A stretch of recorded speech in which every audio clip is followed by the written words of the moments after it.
नमस्ते साथीहरू।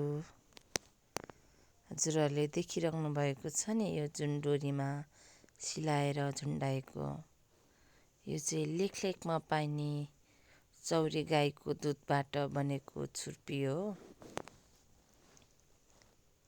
यो छुर्पी चाहिँ चिसो ठाउँबाट बनेर आएको भएर यसलाई चाहिँ काटेर यसरी सुकाउने गरिन्छ।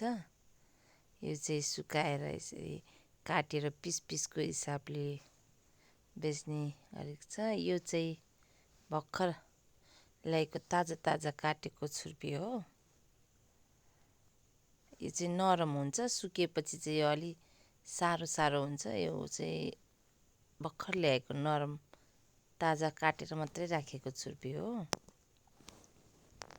यो छुर्पीलाई चाहिँ हामी किलोको हिसाबमा पनि यसरी सिङ्गै पिसहरू किन्न पाउँछौँ।